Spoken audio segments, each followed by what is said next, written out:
Now I'm talking about sources of variations. A large gene pool with great genetic diversity is more likely to contain some genetic combination that will allow the organism to adapt to a new environment. Some major sources of these variation are: number 1, mutation. These are heritable changes in the structure of a gene or chromosome. These changes are slow and cause genetic variation over a long period of time. Large scale genetic variation causes evolutionary changes in organism. तो जो changes gene में या chromosome में होते हैं वो next generation में जाते हैं, हेरिटेबल होते हैं। Mutation is of two type. Number 1, frame shift mutation. It is caused by either addition or deletion of one or more nucleotide pair in a molecule of a DNA segment at one or more places. तो frame shift mutation में या तो nucleotide का कोई sequence delete हो जाता है या ऐड हो जाता है। Second one is substitution mutation. It is caused by the replacement of one or more nitrogenous bases by other. तो इसमें रिप्लेसमेंट हो जाता है एक नाइट्रोजन बेस का दूसरे से, या तो प्यूरिन से प्यूरिन या प्यूरिन से पिरिमिडीन हो सकता है, या फिर प्यूरिन को रिप्लेस करके पिरिमिडीन आ सकता है, या पिरिमिडीन को रिप्लेस करके प्यूरिन आ सकता है। So purine replaces by purine, pyrimidine replaces by pyrimidine. This is known as transition. And when purine replaces pyrimidine or pyrimidine replaces purine, this is known as transversion. What are mutagens? The factor responsible for mutations are called mutagens. These include radiations like X-ray, gamma ray and UV rays, and chemical mutagens like mustard gas, formaldehyde, phenol, caffeine, organic peroxide, and compounds of manganese and ferrous. Second factor is recombination. Sexual reproduction do not generate genetic variety or new genetic information, but allows mixing of genes. This gene mixing during sexual reproduction is called genetic recombination. तो दोनों के jeans mail और female के मिलते हैं और जिससे जो चाइल्ड बनता है, एम्ब्रियो ज़ाइगोट बनता है, उसमें नया कॉम्बिनेशन आता है, इसे कहते हैं रिकॉम्बिनेशन। कुछ कैरेक्टर मदर के कुछ फादर के आते हैं। Third one is gene migration और gene flow. It is defined as the movement of allele from one population to other.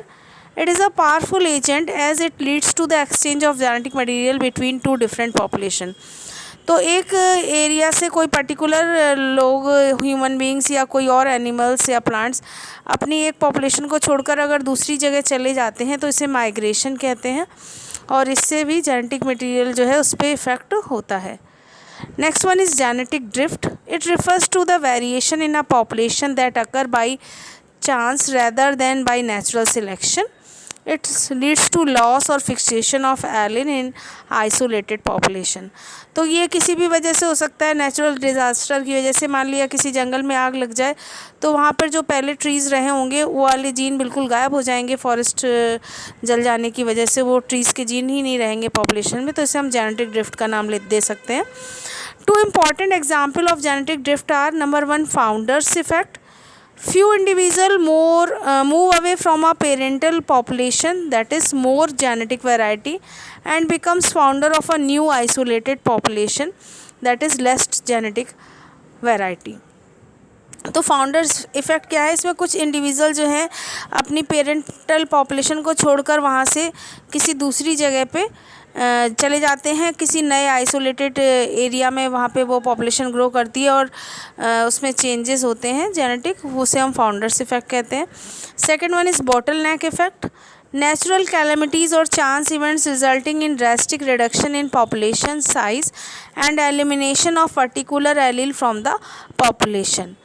तो अगर पूरा पॉपुलेशन में से कुछ ही प्लांट या एनिमल सर्वाइव करें और बाकी सारे वो नहीं सर्वाइव कर पाएँ तो इसे हम बॉटल नेक इफ़ेक्ट में लेते हैं। Next one is natural selection. It is the progress by which the organism which appear physically, physiologically and behaviourally better adapted to the environment survive and reproduce, and those organisms not so well adapted either fall to reproduce or die.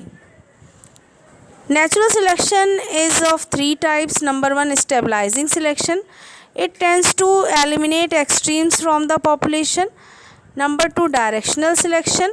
It operates in response to gradual change in the environment. It forms the basic basis of artificial selection and act to eliminate one of the extreme of the phenotypic range. And the third one is disruptive selection. It tends to eliminate intermediate type from phenotypic range.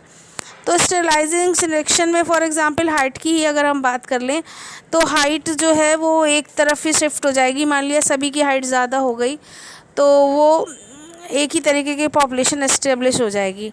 Directional selection में क्या होता है कि मान लिया पहले दो तरीके की हाइट थी, एक कम थे, कुछ लोग छोटे थे और कुछ बड़े थे, तो डायरेक्शनल में चेंज होते हुए ग्रेजुअल किसी एक चीज़ को उन्होंने ले लिया। फॉर एग्जांपल मीडियम साइज़ के हो गए सारे ऑर्गेनिज्म, या ह्यूमन की एग्जांपल ले लें तो सब मीडियम साइज़ के हो गए, तो ये डायरेक्शनल सिलेक्शन हो गया क्योंकि इन्वायरमेंट के हिसाब से उन्होंने अपने अंदर चेंज किया फिनोटाइप में और एक एक्सट्रीम कंडीशन को ले लिया।